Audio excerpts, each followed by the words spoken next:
Do you deserve an amazing retirement? Of course. To get there, you need a plan. You actually need a blueprint. That's what we talk about on the Deserve podcast. I'm Pat Charles Ivanella, managing editor of Deserve magazine. And as always, I have across the table and at the other mic, Brett Saso, founder and CEO of Retirement Architecture. How you doing today, Brett? I'm doing well. I'm still fighting that sciatic that has been kind of kicking my leg, we'll say, because that's really where it does start to hurt, is the hip and the leg and to the foot. So it's been a little bit of a struggle, and it just happened to coincide with one of our busiest weeks here. I was just going to say, we had a busy week. We did. Studio productions, webinars, new retirement, perfect storm video, and a podcast today with a special guest. So we Brett. do, yeah. So this is another one of our podcasts where we like to showcase the advisors that are in our program. We're going to continue doing this. It'll probably be every third podcast we do. We'll bring in someone, and we're actually picking people from around the country just so that everyone out there listening understands that. Yeah, we had Ed Gundala from San Diego and Sacramento. We've gone over into the middle of the country. Gary Sickles, good friend of our company, Ohio. So now we're dealing a little bit more on the East Coast, almost about as far on the East Coast as you can go. And we have Matt Repass on. Hey, Matt, how you doing? Hi, guys. How are you? Hi, Matt. Doing great. So, Matt, you got 35 years now, right? 35 years in this crazy business we're in? I do. It's funny. I started in 1986, and I came into the business back then.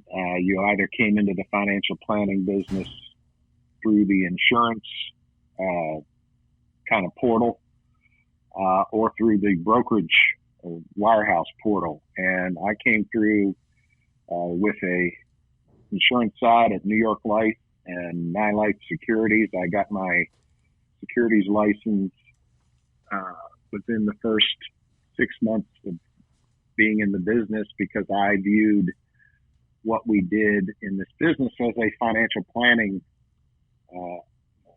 That's what my goal was. Now, do you maintain that license today, Matt? Because I know a lot of the advisors that we work with, they've actually surrendered their financial license because of the regulatory pressure.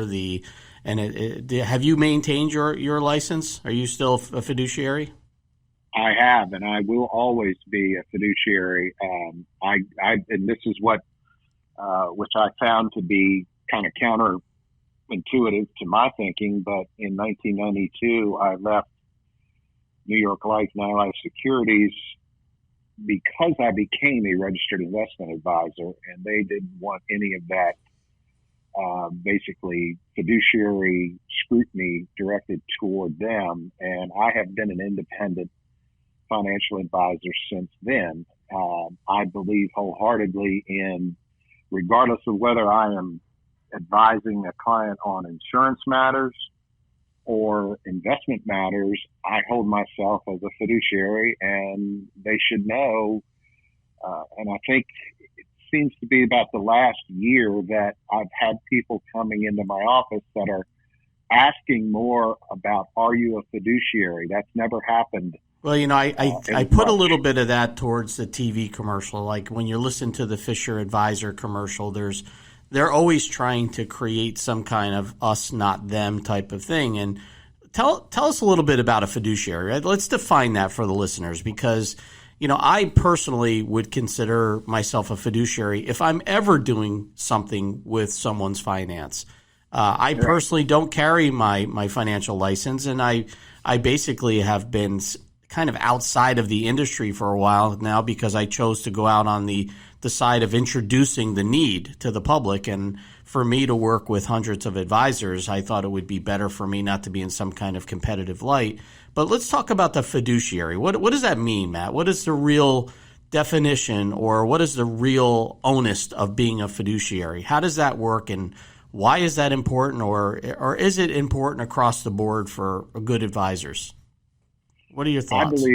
I believe it's paramount. And if I could kind of back up to why it was so important to me, I became that fiduciary in 1992 because I believe in, and I've heard this with my colleagues who've been on podcasts with you before. Education, education, education.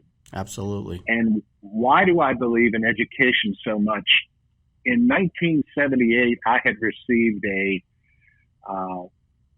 settlement from an auto accident I had been in, and I was an 18-year-old young man. I had $18,000 in my hand. I did not know the first thing about investing, and I recall reading the Washington Post sports page one morning, and I see an ad in there for a 10-year bond paying 12%. This is pre-internet days, which most people don't remember, but I do vividly. And a 10-year bond paying 12%. So I call the broker. Now, I think I'm a hot shot at 18 years old. Yeah, because you're loaded. You got that big $18,000. And I'm wealthy beyond words. I mean, I didn't make that much in a year probably at that time. So you weren't thinking about buying a car? You were thinking about investing today they'll give money? you $18,000 for the scrap car that you wrecked. $18,000. What is that? But back then, I get it. Back then, that was a lot of money. That was a big settlement. So it was. So tell me where. I got a feeling I know where the story's going, but let's go. Where did it go? What happened with the bond or the investment? Yeah. This is the story that led me into this business. It's the story I tell to everyone who's ever attended one of my classes. So I've got a broker on the phone, and he tells me, 12%, 10-year bond, just send me your money, and we'll take care of it for you. So I'm thinking, here I am, 18-year-old hotshot. I've got a broker on the telephone. Now I'm an investor. I've got the world by the tail. So I progressed through life, and 3 years into this arrangement, I'm now 21 years old. I'm getting married. I bought a townhouse, and I want to put furniture in it. And believe it or not, my wife is still with me to this day, so congrats to her. But at the third 3.5 years into my investment, my Wall Street foray, I want to pay for some of these things, so I'm going to sell my bond. So I call my broker and I say, hey, I'm going to sell my bond, please, and send me the money. Now, before I did that, I'm pretty good at math. I said, okay, let me think. I'm going to get my $18,000 back plus 12% plus 12% plus 12%. I should get back about $24,000. So I call the broker, sell the bond. I remember going to the mailbox because we didn't have electronic fund transfer then, and I opened the envelope with a check, and the check is for less than $13,000. Oh, man. I can remember chuckling to myself, I must be getting two checks. Yeah, there you go. So I call my broker, hey, I'm a 21-year-old investment genius. Hey, broker, where's my money? And I went through the whole math thing with him, and he says, oh, you don't know about the inverse relationships to bonds and interest rates, do you? Oh, boy. And I went, what? What? And he said, well, see, when you bought your bond, 12% was the going rate at the time. But here we are in 1982, and boom. And people can buy 15% bonds. Who wants your stinky old 12% bond when they can buy brand new shiny 15? He says, so when you sold your bond, you took what is called a discount. Or we call that a haircut. Well, I call it an expensive education. Yes, sir. Yeah. And he said, however, had interest rates gone down, which at 12%, they could go either way. Had interest rates gone down, they would have given you more for your bond, and you would have got a premium. I said, well, that's a nice story, but why didn't you tell me this from the beginning? So I love that. I don't want to lose that where you are, because that's such an important thing, because here we are, jump ahead 2021, and these conversations are happening again. So absolutely. So let's talk about that. Yeah, but it's not 12%. No. It's the other way around. But yeah, true. But it's actually worse, because at 12%, if somebody was back then thinking, wow, 12% interest rates are likely to go lower, they're not going to go higher, and this is not a bad investment. And I can see where, at 12, I think about it today, 12% really, what is 12% other than the guy that puts you in the river if you don't pay? So let's talk about that today. Let's contrast that today with Matt, because I'm hearing this all the time. I just had a gentleman on a line the other night, and I think I've told you, I jump in once in a while with our blueprints with advisors as they're talking to their prospects. And, I'll ask questions. I'm the prober on the call, right? I ask a ton of questions. And this guy told me, and he's a construction guy, hard worker, all banged up, has been working hard his whole life. And I said, well, tell me a little bit about what you have now so that we make sure these blueprints are accurate. And he said, well, I'm about 60-40. And I said, well, that's about right. You're 62 years old. I said, that's not bad. And when I realized that 60 was in bonds for the last 3 years, he's been accumulating bonds. Now, what people don't understand, and you did a great job teeing this one up, but I was trying to caution him that what he's been accumulating are basically they're junk in the terms of that they're not going to be worth more because we'd have to go negative interest rates. He was buying bonds that are basically worthless today. So what do we tell people that are getting that kind of, and I guess it's almost like the expected, right? You're expecting to hear your advisor say, well, we got to be a little bit safer here. We can't put all of our money in the equities. We need some bonds. And people just nod their head and say yes. So what say you? What's the right thing anymore?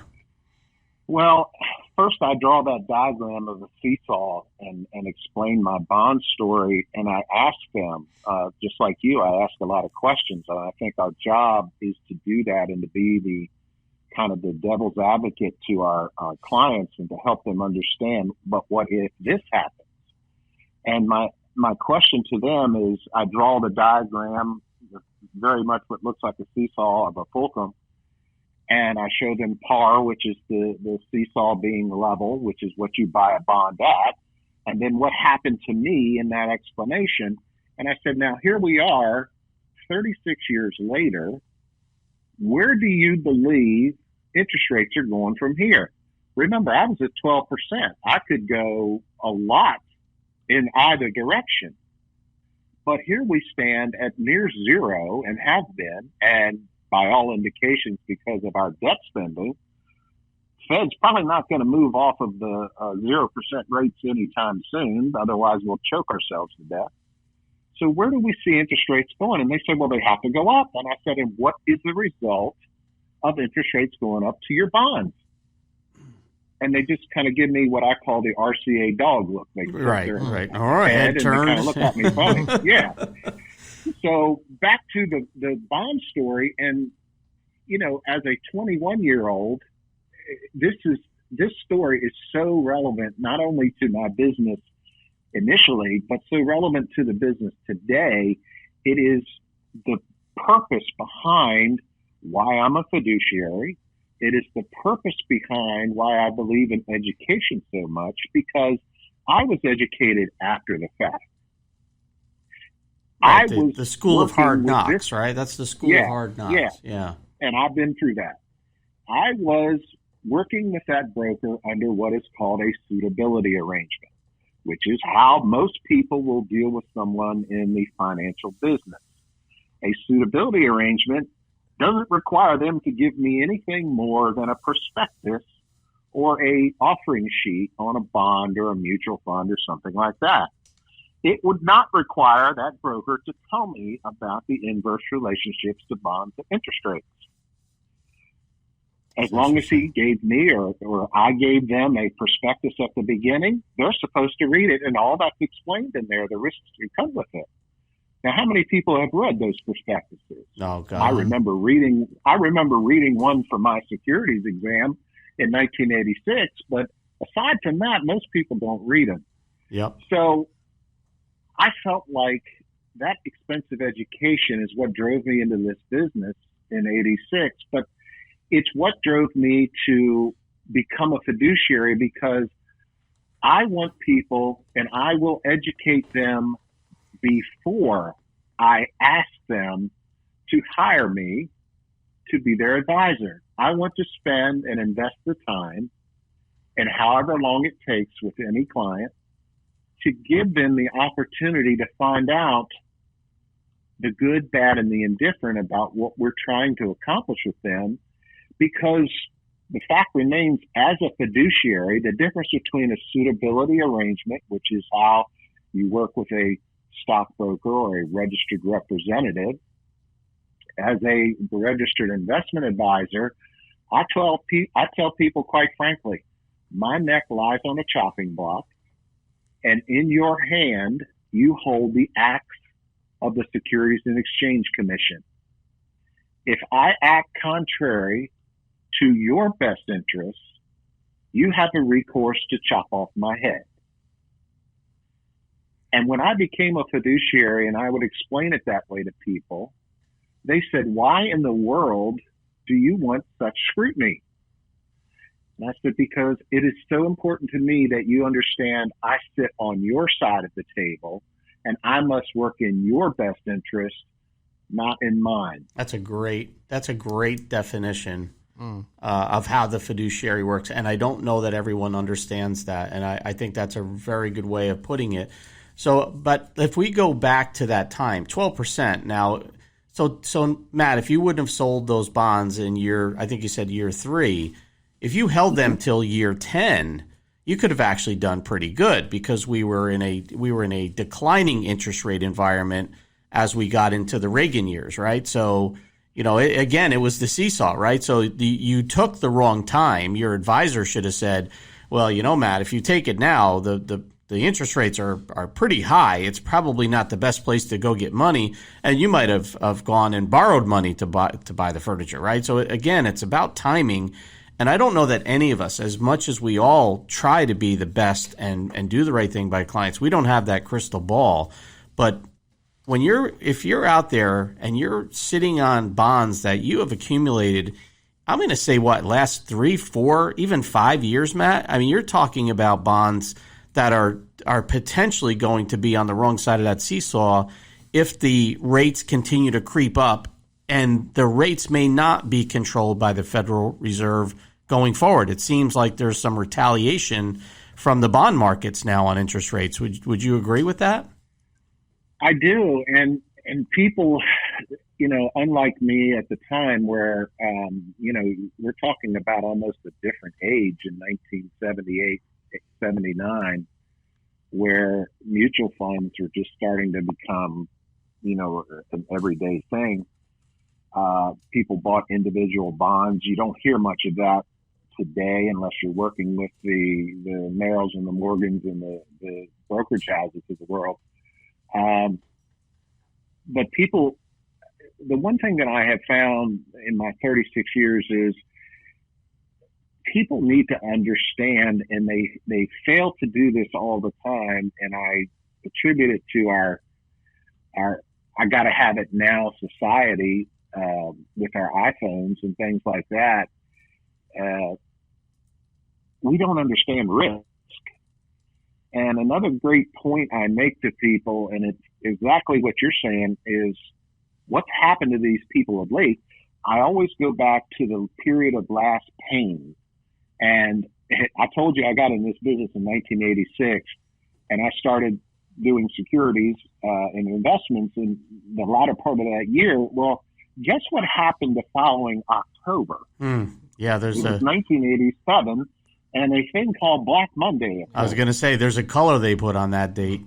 Yes, and I thought I better go out and buy one of those deli sign the counters you see at the deli sign, now serving number 25, yeah. Because I would have a line at my office waiting to come in and shoot me. So I figured I'd better invest in one of those because, hey, I understand you want to come in and shoot me, but take a ticket and get online. So here we are today, and we've got these people that fail to, everyone, and I hear less and less of this now because of the extended low interest rate environment we're in. But I hearken back to 2006, and I remember meeting a gentleman who at the time had $1.1 million in CDs. And he rode around in his big Cadillac to all our little local banks around here and was shopping CD rates. And that was his entertainment. Now, he was getting about $67,000 of interest income off of these CDs. And we had talked to him about it. And I said, well, taxes are killing you and that, and we'll get into that in a moment. But, he says, I don't have any risk. He could open up his statement every month and see his $1.1 million. And he was getting his $67,000 to live on. He was happier than a clam. And then the stock market crashed in 2008, and he was laughing at people who had lost 50% of their money in the market. He's like, you guys are idiots. Look at what I did. Right, didn't lose anything. I got my $1.1 million. Yeah. Wait till inflation starts eating out his money. Time goes by, and we get to 2010. That $67,000 of interest income he has or had is now, because interest rates fell off a cliff, right, is down below $10,000 a year. Mm. And all of which is taxable, right? All of that's taxable too. Yeah. Well, the one good thing about low interest rates is your interest income on your tax return each year is non-existent. So I tell them that in a laughing manner. And they're like, oh, that's not funny. And I'm like, well, it is, but you have to look at it correctly. So what did this guy who swore he would never spend any of his principal end up doing? He had to cut into his principal by over 60, 70% just to live, right? To keep the same cash flow. Yeah. So I asked people, I said, if you were working and they came to you tomorrow and said, hey, Matt, we love you. You're a great employee and we want to keep you on, but we got to cut your pay by 85%. We'll see you on Monday. Yeah. Are you going to show up? Right. And the answer is hell no, I'm not showing up. Well, that's what happened to the CD investor. So risk, but in a completely different manner than the stock market, because the stock market risk we see on our laptops, on our cell phones, at the coffee shop, it's always in our face.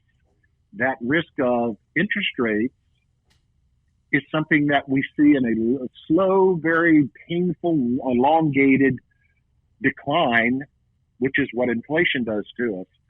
So people need to measure their risk in all facets of their lives. And the danger that we have today, and I've read this a lot recently, is the old 4% safe withdrawal rule that Wall Street had given us for years about if I had a portfolio, 60% stocks and 40% bonds, I could safely pull 4% a year out. And I shouldn't, not guaranteed, but I shouldn't run out of money by age 90. So in our blueprints, we call that the Monte Carlo simulation, right? We're using an algorithm that takes chaos, basically, and unknowns and creates that risking factor. And it obviously goes to the safer side. But we're currently, what are we looking at today? It's not even the 4%. I've even heard that we're dipping below at times 3.8%, right? This number's been going down and down and down as interest rates just keep hitting bottoms, right? Well, and it was funny because the 4% rule, which I use that in a measure against some of the income planning that I've done for the last 25 years. And I help people understand that you can actually create 50% more income guaranteed than the 4% rule will give you if you're smart about it. But in 2008, when the market crashed, the 4% withdrawal or safe withdrawal rule was attacked because of the volatility of the stock market, which you so glowingly point out in The Perfect Storm, is 12 years with zero growth. Well, the 4% safe withdrawal was attacked because of that volatility on the stock side. The last 10 years, the 4% safe withdrawal rule is being attacked because of the absolutely abysmal interest rate environment we're in from the bond side. So we're not getting the growth now. Correct. So before so the growth isn't there. So of course it's going to pull down your ability to access your investments. So we're seeing, and I've read more than once over the past year, that maybe the 4% rule ought to be back tested at like 2.5%. Yep. Because, and I'm thinking people first, and you do a great job. And I think that's why I love the partnership that I've undertaken with Retirement Architecture. Is it's about education and helping people understand that this is a different time in their life. It is not an accumulation time where, as the 18-year-old that bought the bond and cost myself $11,000, over 60% of the money that I thought I was going to get, I ended up not getting because I wasn't informed. Well, that was a driving and has been a driving force in my practice ever since. But at 21, 22 years old, I had plenty of time to recover from right. that. I'm a 61-year-old man right now with a 6-month-old grandson who I hope to be around to see him play in the major leagues. And I don't have time to recover. And my average client for the last 20 plus years has been 70 years old. Now, what's funny is I started working with retirees specifically, and I love your analogy, and I use this analogy and I have for years, is are you, if you have a heart problem, going to your general practitioner, or are you going to expect him to refer you to a cardiologist? And everyone answers, I want the cardiologist, I want the specialist. And I said, well, why are you still using the general practitioner who, in our business, will start talking to the young couple for retirement accumulation or go deal with somebody's 401k or somebody's college plan after you, Mr. Retiree, get up from my desk? Why aren't you working with someone who is talking to you and someone like you 97% of their day, every day, all day, like I do? I have trained myself to be the specialist.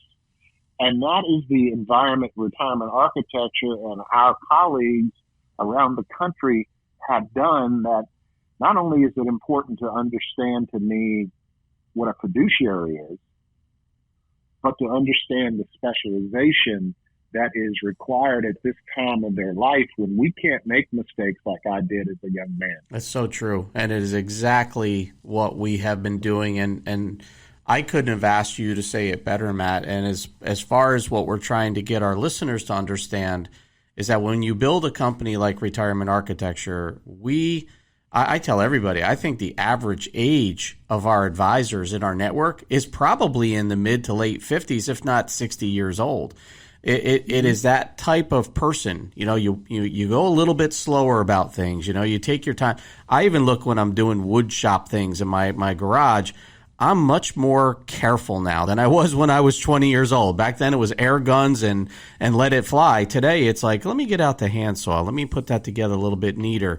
And I think that's what I'm enjoying about this network that we've established, is that you'll take your time. Now, Matt, what about this idea that people are so concerned about money? Like, oh, I don't want to talk to Matt Repass. He's going to charge me a lot of money. Well, and this is what we'll wrap up this podcast today. How does your fee system work, Matt? Do you actually charge to have these long conversations? Are you like the attorney with the clock sitting there going away like crazy as you're asking questions? Or is this part of what it means to be a fiduciary and to be careful with someone's retirement? I laugh oftentimes as I've helped folks and I have directed them to attorneys I work with and or accountants. And they've received bills from that attorney and that accountant, and they're like, well, Matt, you haven't been paid yet. And I said, well, I'm the last to get paid. And what do you mean? I said, no, I've told you, I will educate you to whatever extent you feel, until you feel comfortable to say that you want to hire me. And if you want to hire me, then I will earn money. Now, how do I do that? If I manage your investment account, which is 50 to 70% of my business, you will pay me an advisory fee on the money that I manage. It comes out from your account. It's an advisory fee. You've seen the Fisher commercials. No, we operate the same way. We do better when you do better. They're not the only ones that do that, despite what they might tell you. But if we work with them in some type of an insurance arrangement, just about half of my business deals with the the guarantee world that annuities provide us, and or legacy planning with life insurance. We do a great deal with that. Those are commissionable things, and I tell people about that. I earn a commission. We don't want you to not get paid, right? Would anyone want to go to a financial expert and never see that person earn money? I mean, you'd have to think they're doing something illegal, right? We all need to generate income. Exactly. But I think what we have to get people past is that fear of fees before service. And I don't know anyone in our network, and there are some people. I have some RIAs out there who are basically saying, yeah, I just charge for my advice. But even they go through a laundry list of discussion points before they'll extend their services for a fee. So I guess the word out there for everyone is you got to just try to put that behind the conversation and open your mind. Open-mindedness is one of the things that I preach all the time. An open mind will take so much more in than one that's sitting there while you're speaking, wondering how the other person gets paid. That will come. But for now, open your mind, listen to the things and the suggestions. And that's what our network is all about. Everyone, when I say to people and I just produced that new 20-minute video piece to help people understand what we do. This is about open-mindedness. This is about the network that we have will not charge you to have a conversation or multiple conversations. So I hope everyone out there listening is understanding this is a powerful network, incredibly talented financial professionals who are all about getting it right. This is a very, very precarious time in our history as a country. We can't expect to look back at history and know what's going to happen tomorrow. I don't think that's even possible because the conditions we have today are nothing like they've ever been in the history of the United States. Matt, I want to thank you for taking your time today and joining us and lending your steady hand is how I would say, and especially if you're an East Coast sailor or fisherman, you understand the steady hand. That's the guy you want driving the ship. So I appreciate you, Matt. I appreciate you coming in and joining Retirement Architecture and lending your years of experience and your great stories that tie it together. And I look forward to working with you. I hope we get to work on a couple cases together where we can dive deep into some of these blueprints, and I can join you on a conversation with a couple of our blueprint respondents. So, Matt, thank you so much. I wish you the best on this holiday weekend, and hopefully we just had a cold snap come through yesterday. They teased us with 75 degrees, and I was outside, and it was snowing yesterday afternoon and this morning. We had snow flurries. Not good for a stiff back. Huh? Oh, man, it was not nice at all. So, yeah, Matt, thank you so much for joining us. I do appreciate your time. Thanks, Matt. Thank you, guys. Investment advisory services offered through Retirement Wealth Advisors, LLC, an SEC-registered investment advisor. Ocean City Retirement Educators, Key Financial, and Serve podcasts are not affiliated with Retirement Wealth Advisors. Exposure to ideas and financial vehicles discussed should not be considered investment advice or recommendation to buy or sell any financial vehicle. This information should not be considered tax or legal advice. Individuals should consult with professionals specialized in fields of tax, legal, accounting, or investments regarding the applicability of this information for their situation. Past performance is not a guarantee of future results. Investments will fluctuate and when redeemed may be worth more or less than when originally invested. Any comments regarding safe and secure investments and guaranteed income streams refer only to fixed insurance products. They do not refer in any way to securities or investment advisory products. Fixed insurance and annuity product guarantees are subject to the claims paying ability of the issuing company and are not offered by Retirement Wealth Advisors. Registered investment advisors and investment advisor representatives act as fiduciaries for all of our investment management clients. We have an obligation to act in the best interests of our clients and to make full disclosure of any conflicts of interest, if any exist. Please refer to our firm brochure, the ADV2A, page 4, for additional information.